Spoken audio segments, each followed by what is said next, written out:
Hello friends, அனைவருக்கும் வணக்கம். இந்த எபிசோடில் சில ஆங்கில வார்த்தைகளுக்கு சினானிம்ஸ் அண்ட் ஆன்டனிம்ஸ் பார்க்க போகிறோம். சினானிம்ஸ் அப்படின்னா ஒத்த கருத்துடைய வார்த்தைகள், அதாவது ஒரு வார்த்தைக்கு அதுக்கு சிமிலரான கருத்துடைய மற்ற வார்த்தைகள். ஆன்டனிம் அப்படின்னா எதிர்ப்பதம், அதாவது ஒரு வார்த்தைக்கு எதிர்ப்பொருள் கொடுக்கக்கூடிய மற்ற வார்த்தை, அதை பார்க்க போகிறோம். இதெல்லாம் எஸ்எஸ்சி எக்ஸாமில் ஏற்கனவே கேட்கப்பட்ட கேள்விகளில் வரக்கூடிய வார்த்தைகள். வாங்க இப்போ கிளாஸ் பார்க்கலாம். இந்த முதல் வார்த்தை ஃபேட்டல். ஃபேட்டல் அப்படின்னா அதனுடைய அர்த்தம் மிகவும் ஆபத்தான, தீங்கிழைக்கின்ற, அதாவது மரணத்திற்கு வழிவகுக்கக்கூடிய அந்த அளவுக்கு ஆபத்தான விஷயத்தை தான் நாம் ஃபேட்டல் அப்படிம்போம். மற்றபடி ஆபத்தான அப்படின்னா டேஞ்சரஸ் அப்படின்னா சொல்லுவோம். பட் அது எந்த அளவுக்கு ஆபத்தானது அப்படின்னு உறுதியாக சொல்ல முடியாது. பட் ஃபேட்டல் அப்படின்னா அது ரொம்ப, அதாவது உயிருக்கு ஆபத்தான சில விஷயங்கள், அந்த மாதிரி விஷயத்துக்கு தான் ஃபேட்டல் அப்படிம்போம். இதுக்கு அவங்க கொடுத்துருக்கிற வார்த்தை 4 வார்த்தை கொடுத்துருக்காங்க. Deadly, additional, jovial and easy. இந்த 4 வார்த்தைகளில் ஃபேட்டல் அப்படிங்கிற வார்த்தைக்கு பொருத்தமான பொருள் கொடுக்கக்கூடிய வார்த்தை எது அப்படின்னு கேட்குறாங்க. அதுக்கு பொருத்தமான பொருளுடைய வார்த்தை டெட்லி. டெட்லி அப்படின்னா கொடிய, சாவுக்கு வழிவகுக்கின்ற, மரணத்தை வரவழைக்கக்கூடிய அந்த மாதிரி விஷயத்துக்கு தான் நாம் டெட்லி அப்படிம்போம். அடுத்தது அடிஷ்னல் அப்படிங்கிற வார்த்தை கொடுத்துருக்காங்க. இதுக்கு என்ன அர்த்தம்னா கூடுதலான, மிகைப்படியான, துணை சேர்க்கையான, அதாவது இருக்கிறதுக்கு கூடவே இன்னொன்று கொடுக்கறது, துணையாக கொடுக்கறது, இல்லை அதிகப்படியாக கொடுக்கறது, இதை தான் அடிஷ்னல் அப்படிம்போம். ஆடுன்னா மேலே சேர்க்கறது, அதுலேருந்து வரக்கூடிய வார்த்தை தான் அடிஷ்னல். இன்னொரு வார்த்தை ஜோவியல். அதாவது ஜோவியல்னா ரொம்ப நகைச்சுவையான, பேசும்பொழுதே ரொம்ப ஜாலியாக பேசிகிட்டு இருக்கிறது, ரொம்ப மகிழ்ச்சியான, இணக்கமான, அந்த மாதிரி வர்றதெல்லாம் ஜோவியல் அப்படிம்போம். அதாவது ரொம்ப சந்தோஷமாக, ரொம்ப ஃப்ரெண்ட்லியான ஒரு அட்மாஸ்பியரை உருவாக்கக்கூடிய கேரக்டர், எப்பயும் கலகலப்பாக சிரித்து பேசிகிட்டே இருப்பாங்க.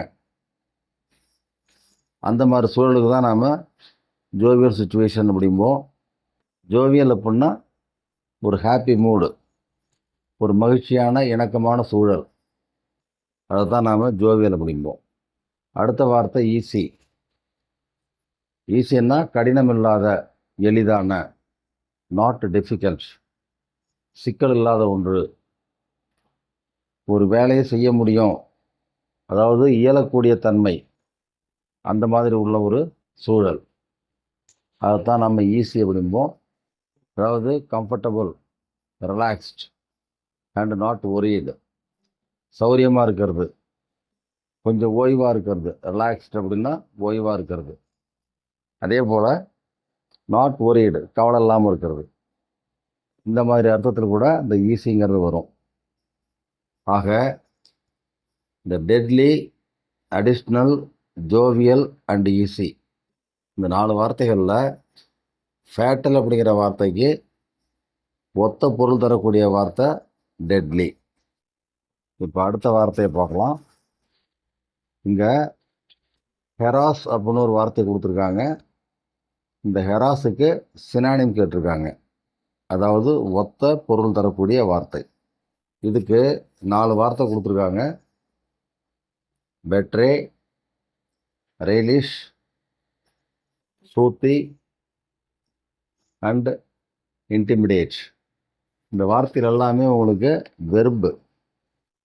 இதில் ஹெராஸ் அப்படின்னா ஒருத்தர் ரொம்ப நாளைக்கு தொல்லை கொடுத்துக்கிட்டு இருக்கிறது, வெறுப்பூட்டுறது, எரிச்சல் உண்டாக்குறது, அவங்களுக்கு ஒரு பயத்தையோ கவலையோ உண்டாக்குறது.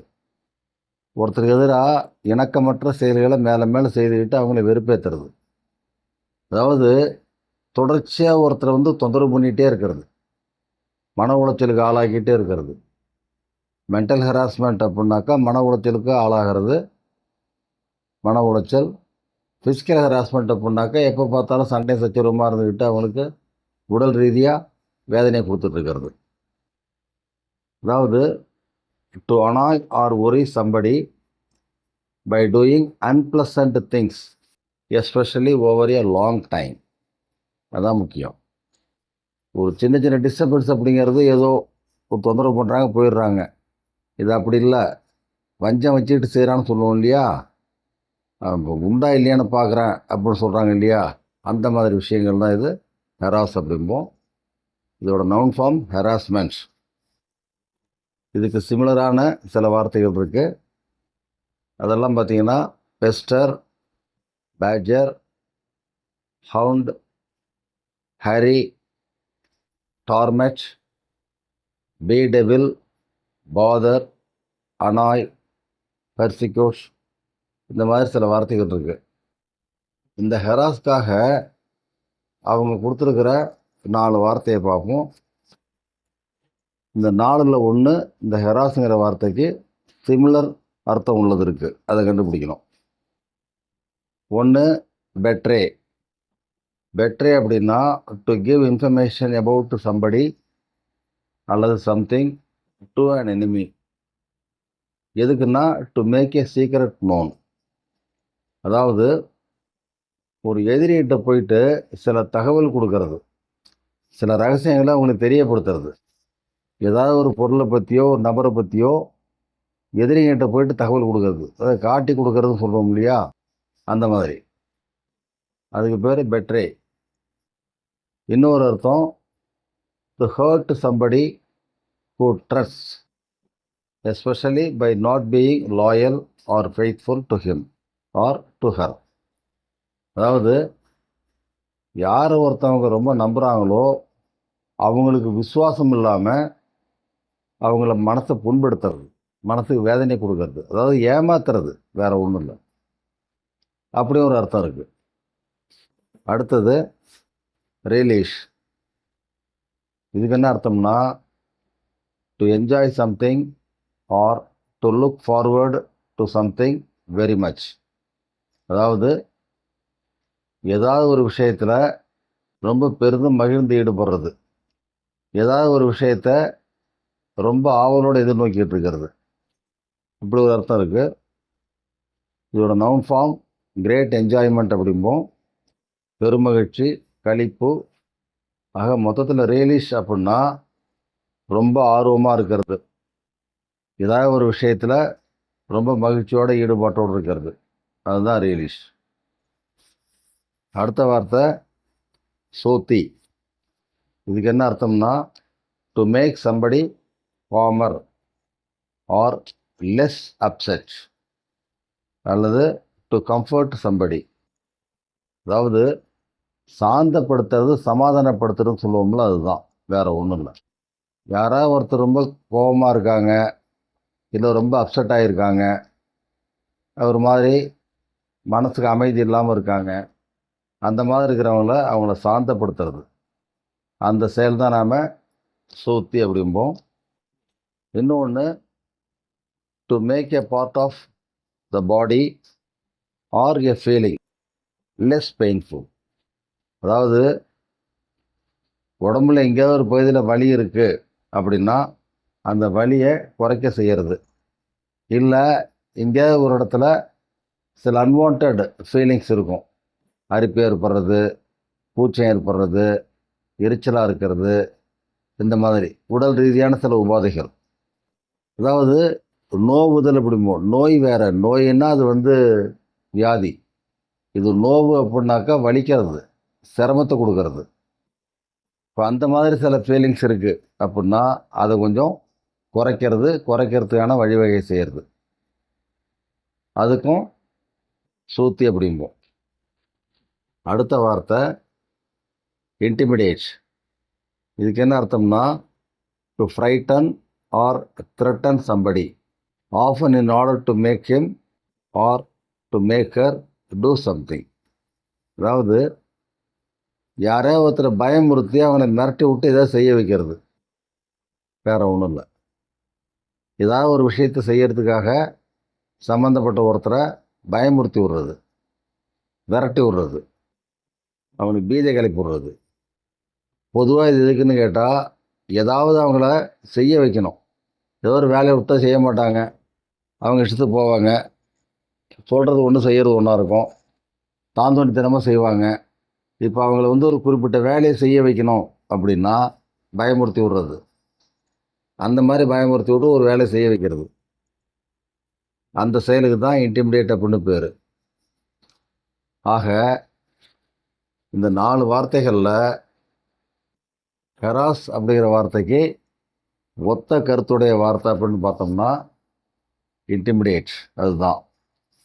ஏன்னா ஹெராஸ் அப்படிங்கிறது ஒருத்தர் தொந்தரவு பண்ணுறது, இன்டிமிடேட் அப்படிங்கிறதும் அதே தான், ஒருத்தர் தொந்தரவு பண்ணுறது. மற்ற வார்த்தைகள்லாம் வெவ்வேறு அர்த்தம். பெட்டர்னா ஒருத்தர் ஏமாத்துறது, வேற ஒன்றும் இல்லை. ரேலிஷ் அப்படின்னாக்கா ஏதோ ஒரு விஷயத்தில் ரொம்ப ஈடுபாடாக இருக்கிறது, அதான் ரேலிஷ். சூத்தி அப்படின்னா ஒரு விஷயத்தை சாந்தப்படுத்துறது, ஒரு கோபமாக இருக்கிறது, ஆத்திரமாக இருக்கிறது, இல்லை ஏதாவது உடம்புக்கு உபாதைகள் இருக்குது, அதை கொஞ்சம் குறைக்கிறது. ஆக ஹெராஸ் அப்படிங்கிறதுக்கான சினானிம் இன்டிமிடேட். அடுத்த வார்த்தை இன்னையண்டோ, இதுக்கான சினானிம் கேட்டிருக்காங்க. அதுக்கு அவங்க 4 வார்த்தை கொடுத்துருக்காங்க. Pros, proved, rocked and insinuation. இதில் ஒன்றுக்கு அர்த்தம் பார்ப்போம். ஃபஸ்ட் அவங்க கொடுத்துருக்கிற வார்த்தைக்கு என்ன அர்த்தம்னு பார்ப்போம். இன்னையண்டோ அப்படிங்கிறது ஒருத்தர் ஏதலை பேசுறது. சாதாரணமாக கிராமத்தில் பார்த்தா சொல்லுவாங்க, எதாக இருந்தாலும் நேராக பேசு, என்ன சொல்ல வர, ஏன் ஏதலை பேசுகிற, ஏன் பிள்ளைய சுட்டி காட்டி பேசுகிற, ஏன் ஆட்டு மாட்டை சுட்டி காட்டி பேசுகிற அப்படிம்பாங்க. ஏதாவது ஒருத்தர் காரணம் காட்டி இல்லை ஏதாவது ஒரு ஆளை காட்டி சும்மா ஏதலை பேசுறது, நேரடியாக சொல்கிறதில்ல. அந்த மாதிரி வார்த்தை ஒருத்தருக்கு மனசை புண்படுத்துறது, இல்லை ஒருத்தரை பற்றி குறையாக சொல்கிறது. ஆக மொத்தத்தில் வேண்டாத விஷயங்களை இல்லை வருத்தம் தரக்கூடிய விஷயங்களை நேரடியாக சொல்லாமல் மறைமுகமாக சொல்கிறது. கிராமத்தில் சொல்லுவாங்க ஏதலை பேசுறது அப்படிம்பாங்க, அதுதான். அதாவது an indirect way of talking about somebody or something, usually suggesting something bad or rude. அதுதான் பொதுவாக ஒருத்தரை பற்றி தவறாக சொல்கிறது, அவங்கள பழி சொல்கிறது, ஒருத்தரை குறை சொல்லி காட்டுறது, அதை நேரடியாக சொல்லாமல் மறைமுகமாக சொல்கிறது. அது கிராமத்தில் பார்க்கலாம், நிறைய இடங்களில் பார்க்கலாம். பொதுவாகவே நேராக சொல்கிறதுக்கு பயந்துக்கிட்டு கூச்சப்பட்டுக்கிட்டு சும்மா ஏதலை பேசுறது, அதுக்கு தான் இன்னையண்டோ அப்படின்னு பேர். மற்ற வார்த்தைகளுக்கு பார்த்தீங்கன்னா ப்ரோஸ். இந்த ப்ரோஸ் அப்படின்னா உரைநடை, சாதாரணமாக பார்த்தீங்கன்னாக்கா நார்மலாக பேசக்கூடிய பாஷை அல்லது வசனம், அதாவது கவிதை வடிவில் அல்லாது, ஒரு பாட்டு வடிவில் கவிதை வடிவில் அல்லாது, அதெல்லாம் நாம் உரைநடை அப்படிம்போம்.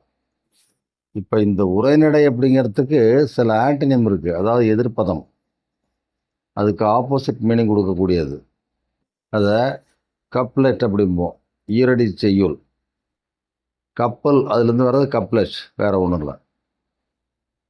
அடுத்தது ஓடே, ஓடிஇ, இதுக்கு சிறு பாட்டு அப்படின்னு ஒரு அர்த்தம் உண்டு. சின்ன சின்ன பாட்டு இருக்கு இல்லையா, அதை ஓடே அப்படிம்போம். அடுத்தது போயம், போயம்னா கவிதை. இப்போ இதெல்லாம் பார்த்தீங்கன்னா பொதுவாக உங்களுக்கு இந்த ப்ரோஸ், உரைநடைன்னு சொல்கிறோம் இல்லையா, அதுக்கு எதிர்ப்பதமாக வரக்கூடியது. அடுத்து பார்த்தீங்கன்னா சோனட் அப்படின்னு ஒரு வார்த்தை இருக்குது.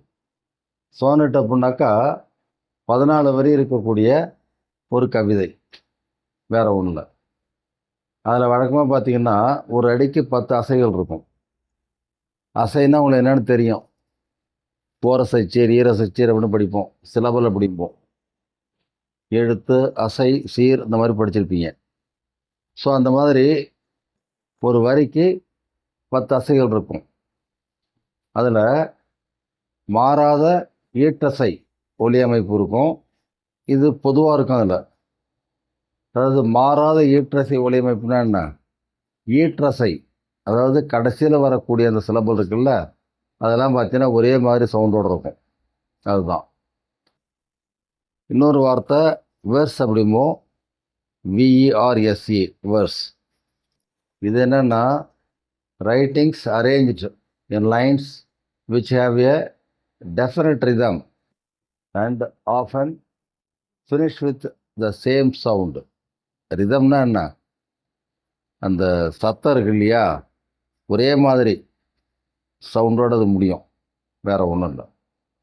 அதாவது தெளிவான ஓசை நயமும் பெரும்பாலும் இறுதியில் ஒலி, தட் இஸ் அந்த சவுண்டு, சப்தம், அது ஒரே மாதிரி இருக்கக்கூடிய செய்யுள், கவிதை. இதைத்தான் நாம் வெர்ஸ் அப்படிங்கிறது. ஆக ப்ரோஸ் அப்படிங்கிறதுக்கு சில ஆன்டனிம்ஸுங்க கொடுத்துருக்கோம். ப்ரோஸுங்கிறது உரைநடை, மீதெல்லாம் பார்த்திங்கன்னா செய்யுள், கவிதை அந்த மாதிரி வர்றதுக்கான வார்த்தைகள். அடுத்த வார்த்தை குரூடு. குரூடுன்னா பதப்படாத, குரூட் ஆயில் அப்படிங்கிறோம் இல்லையா, அதுக்கப்புறம் தான் அந்த எண்ணெயை அவங்க ரிஃபைன் பண்ணுவாங்க, பதப்படுத்துவாங்க. குரூடுன்னா உங்களுக்கு அந்த அடிநிலையில் இருக்கிறது, பக்குவமுறாத, பக்குவம் இல்லாத, பதப்படாத, பக்குவப்படாத, அதுதான் குரூட் அப்படிங்கிறது. அதாவது simple and basic without much detail or skill extra.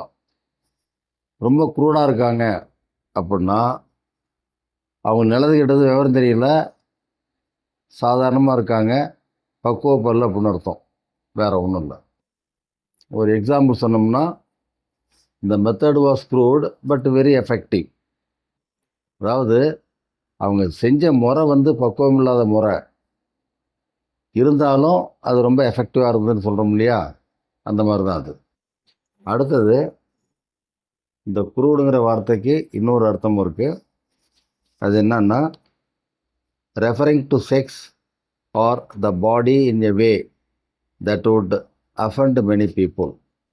அதாவது என்னென்னு கேட்டிங்கனாக்கா, ஒருத்தர் உடம்பு முடியாமல் இருக்காங்க, ஏதாவது மாற்றுத்திறனாளியாக இருக்காங்க, இல்லை பிறப்பிலே அவங்களுக்கு ஏதாவது குறைபாடுகள் இருக்குது அப்படின்னா அந்த குறைகளை சுட்டி காட்டி பேசுறது. அப்படி இல்லைன்னாக்கா சும்மா ஒருத்தரை பார்த்து தேவையில்லாமல் அசிங்கமாக பேசுறது, அந்த மாதிரி பேசுறது கூட இப்படி தான் சொல்லுவாங்க, ஒரு க்ரூட் வே ஆஃப் டாக்கிங், அந்த மாதிரி சொல்லுவாங்க. அதாவது பொதுவாகவே எல்லாருக்கும் அந்த அருவருப்பாக இருக்கும், சொல்லுவாங்கள்ல, அவன்கிட்ட பேசாதப்பா, அவனுக்கு என்ன பேசுகிறதுனே தெரியாது, அசிங்கமாக பேசுவான், அவன் நல்லது கெட்டதே பேச தெரியாது, எதை பேசுகிறாலும் குறை சொல்லியே பேசுவான், வெறுப்பேற்றே பேசுவான், பக்குவப்படாத கொஞ்சம் கூட அவனுக்கு மனப்பக்குவம் கிடையாது, அவங்ககிட்டலாம் வச்சுக்காதீங்க அப்படின்னு சொல்லுவாங்க சில இடத்துல பார்த்தீங்கன்னாக்கா. ஸோ அதுக்கும் குரூட் அப்படின்னு சொல்லுவேன். அதுக்கு ஒரு உதாரணம் சொன்னோம்னா, he is always telling crude jokes. சாதாரணமாக உங்களுக்கு வேடிக்கையாக பேசும்பொழுதே, ஒரு ஜோக் சொல்லும்பொழுதே அதில் ஏதாவது உள்ளர்த்தத்தோட, அதாவது சொல்லுவோம்ல, ஏதாவது நேரடியாக பேசுப்பா, இந்த மாதிரி டபுள் மீனிங்கில் பேசாத அப்படின்னு சொல்லுவாங்கள்ல, அந்த மாதிரி. ஸோ அதையும் குரூட் அப்படிம்போம். அடுத்தது ரேக்டு. ரேகுன்னா ஆக்சுவலாக இந்த பழைய துணிமணி இருக்குல்ல, கிழிஞ்சு போன துணிமணி, அதுதான் இந்த கந்தல் துணியில் சொல்கிறோம் இல்லையா, அதுதான் ரேக் அப்படிம்போம். இது ஒரு அர்த்தம். இன்னும் ஒன்று நாட் ஸ்ட்ரெயிட், அன்டைடி, அதாவது நேராக இல்லாத, ஒழுங்கற்ற, தாறுமாறான. அடுத்த வார்த்தை இன்சினுவேஷன். இதுக்கு என்ன அர்த்தம்னா குற்றம் சாட்டுவது, ஒருத்தரை பற்றி குறை சொல்லிகிட்டு இருக்கிறது, எதை பார்த்தாலும் குறை சொல்லிகிட்டே இருக்கிறது, அவங்கள வெறுப்பேற்றுற மாதிரி குற்றம் சொல்கிறது.